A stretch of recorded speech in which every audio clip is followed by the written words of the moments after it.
In this tutorial, we're going to learn the techniques used in this baby blanket. It's the Zen Yarn Garden Chevron baby blanket, knit with big needles and big squishy yarn.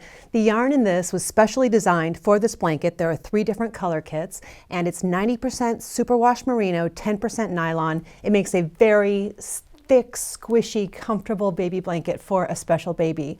If you'd like to get your free copy of the pattern to follow along, just click the little I in the upper right-hand corner. That will take you to my website where you can get your free pattern, and I'll give you a link to Zen Yarn Garden so you can see the different color kits they've put together for this blanket. I love kits. I love it when someone who's an expert at color puts things together for me so I don't have to pick out the color myself. This is the one that I chose from the 3 kits, the blues and speckled and pink. And we also have some greens and blues and some natural colors. And I'll give you a close-up of these 3 colors and a close-up look at the blanket in the next segment. I'm going to put this at a advanced beginner level. If you can cast on and work the knit stitch, I'm going to show you how to do everything else. There's no purling in this whole blanket. It's all knit, and it's pretty quick to work up because it's knit with such chunky yarn and big needles. Yes, advanced beginner. Just click for the free pattern, go to Zen Yarn Garden and get your yarn kit. And next up, we will start with the cast on.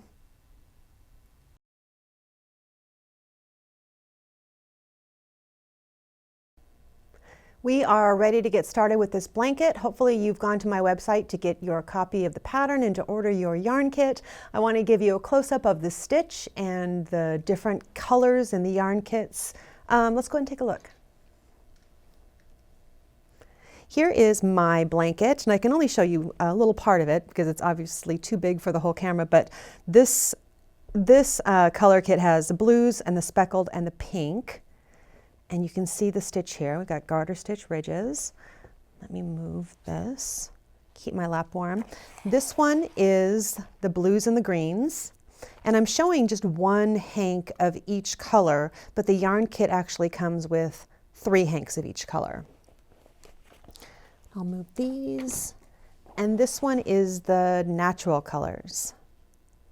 Again, you get 3 hanks of each color for the blanket.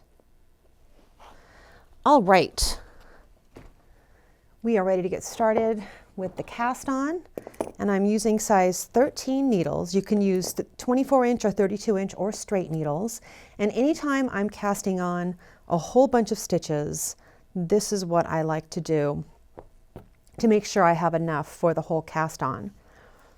I'm going to cast on 96 for the blanket, but I'm just going to cast on a smaller number here, for example. Leave yourself about a 6-inch tail and wrap. And each one of these wraps is a measurement, enough yarn for 1 cast on stitch. 12, 13, 14, 15, 16.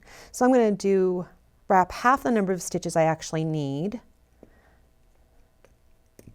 and double it and make my slip knot right there. So now I know I have enough yarn for the long tail cast on. And you can do any basic cast on is fine for this if you want to use the long tail cast on or the knitted cast on. If you'd like a link to a slow video showing how I do the long tail cast on, I'll give you a link right here. And when I'm doing the cast on, it will make it easy to keep track of how many I've cast on because I'm going to place a marker every 16 stitches.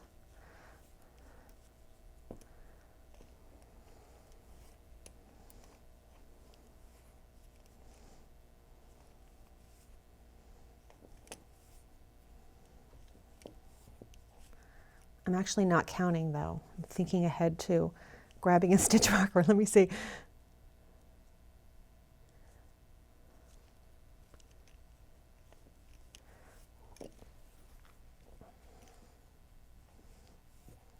I think that was it, right? 10, 12, 14, 16.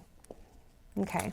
And I'll give you a link, of course, to everything you see in the video, my needles and these giant stitch markers. That'll be in the video description field and also on my website. Because you need some pretty big stitch markers for these big needles.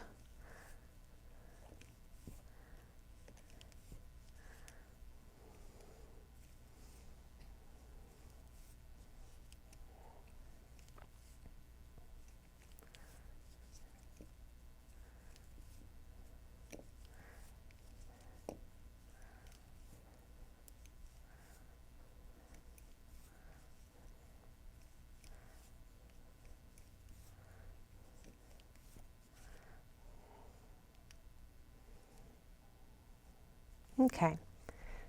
Measuring with those wraps gives you a little more yarn than you actually need. So I'm going to cut it to make the tail a little shorter. Now the first thing I do, oh, let me finish explaining here. I've only cast on a small number of stitches here because you'll need 96 for, you need 3 times more for the blanket.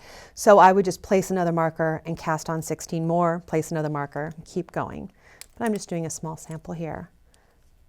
The first thing we do is knit this row.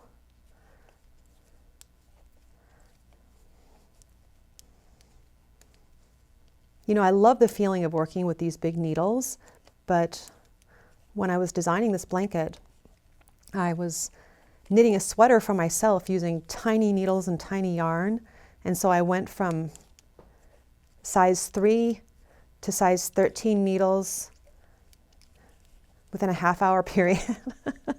My hands didn't know what to do. The big needles felt like, I don't know, broomsticks or something.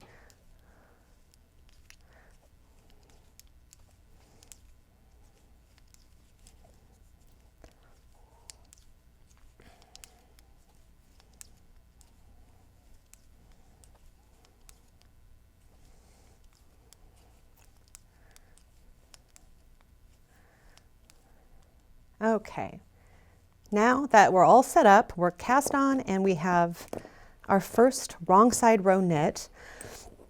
We're ready to get into the 2-row repeat of this pattern, and that's it. There are just 2 rows in this. There's a right side row and a wrong side row, and all of the right side rows are worked the same way, all of the wrong side rows are worked the same way, and to make sure we know which is which, I'm going to take this clippy marker. You can use a piece of scrap yarn or safety pin, whatever you like, and mark this edge. So every time I turn the work and I see this clippy marker is here, I'm working a right side row. This means right side row. And this is what all of the right side rows, all of the odd numbered rows look like. They're all the same. We start off with a knit 2 together, knit 5,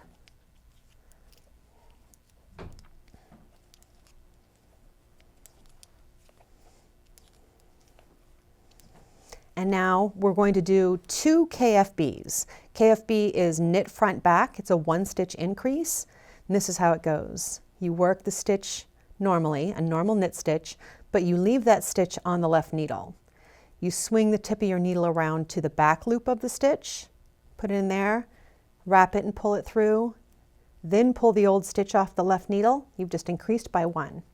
We do that twice, so one more time. Normal knit stitch, leave that stitch on the left needle, swing the tip of your needle around to the back loop of the stitch, wrap it and pull it through. And then we knit 5.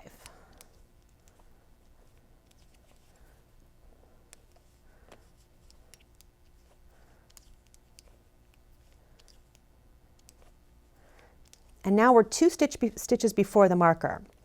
Every time we're 2 stitches before the marker, we knit 2, we SSK. SSK is slip, slip, knit.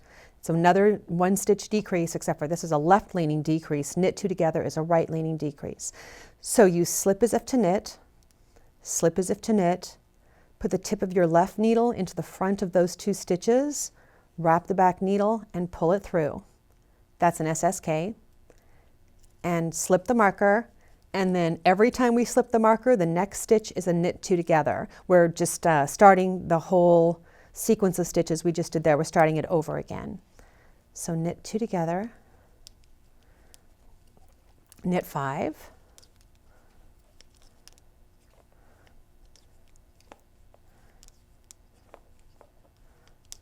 I'm going to KFB twice,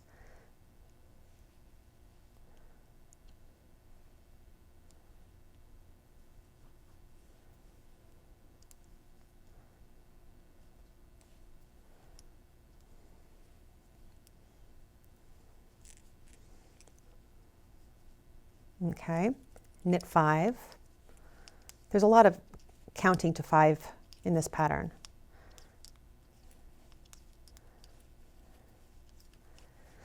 And then I'm going to SSK again.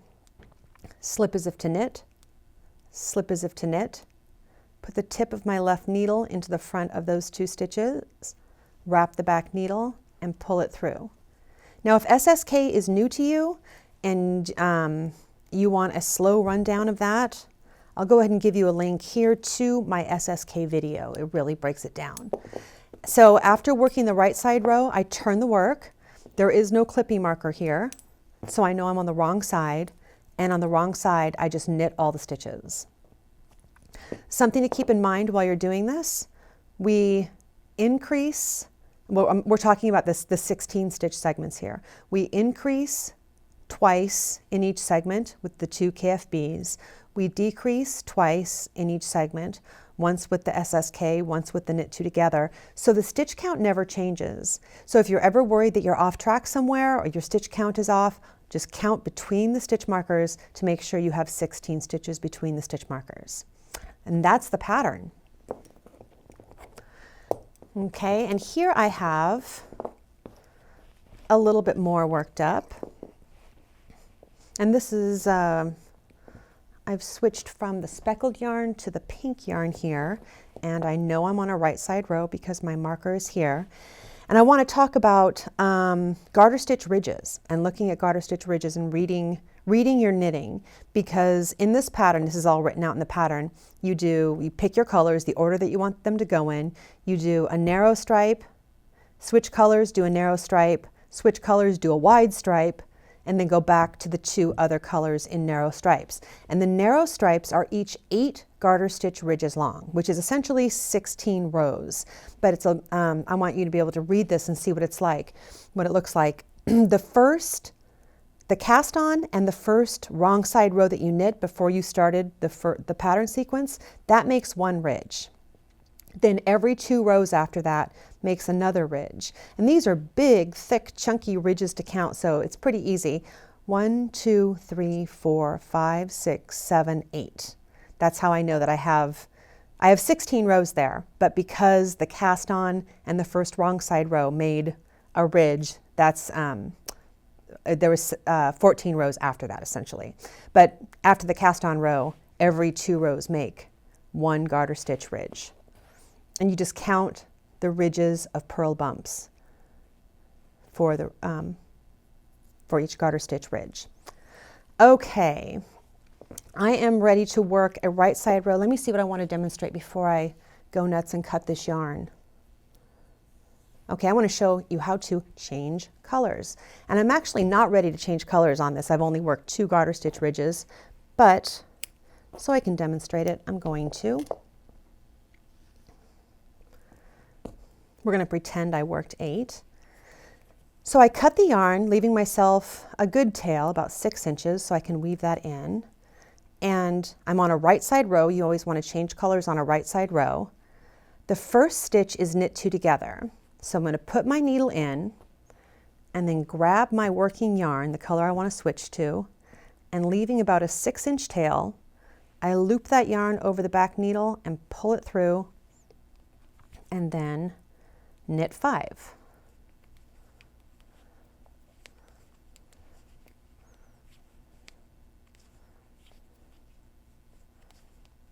And I'm done. I switched colors.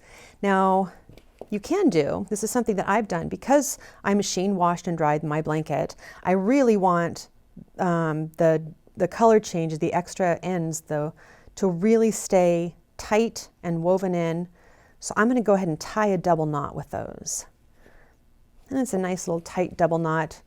You can't even see them on my work after it was washed. But anyway, you get the idea. I've changed color. All I did was cut the old color and start knitting with the new color, and then I tied a knot with those 2 things. Let me see if I got everything else. I sure did. Next up, we are going to talk about the finishing work.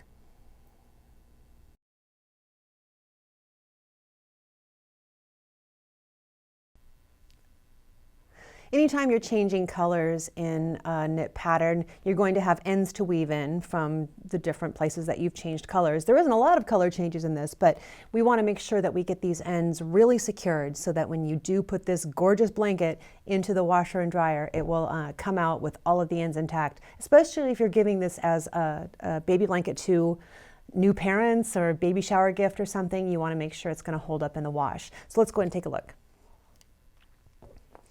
Okay, I have this same piece here that I was using before, and I left these ends to weave in. And I'm going to go ahead and do this on the back of the work. There isn't really a wrong side to this, but maybe it's out of force of habit. I'm going to weave it in over here. And in the last segment, I showed you how I was tying a knot as I was working the first round. This one I left, and I'm going to tie the knot now. And I'm going to watch my tension on the first half of this double knot, because I could potentially mess up the tension in the stitches here, but I'll tie it tightly, but not wrench on it. And then the second half of this double knot, I can wrench on it. Okay, that's not going anywhere. And now I have my tapestry needle, and I'm ready to weave these in.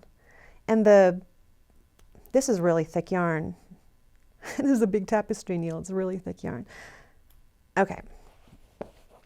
Now we've already tied this knot, so it's not going to come unraveled. The point here is really just to get the end away from the edge of the work, so that if it does poke out a little bit, it won't be poking out along the line here at the edge.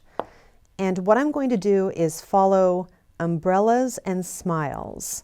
And it isn't really that important that you do it exactly right. You know, there's not really a wrong way to weave in the ends just to get it away from the edge. But this is how I'm going to do this.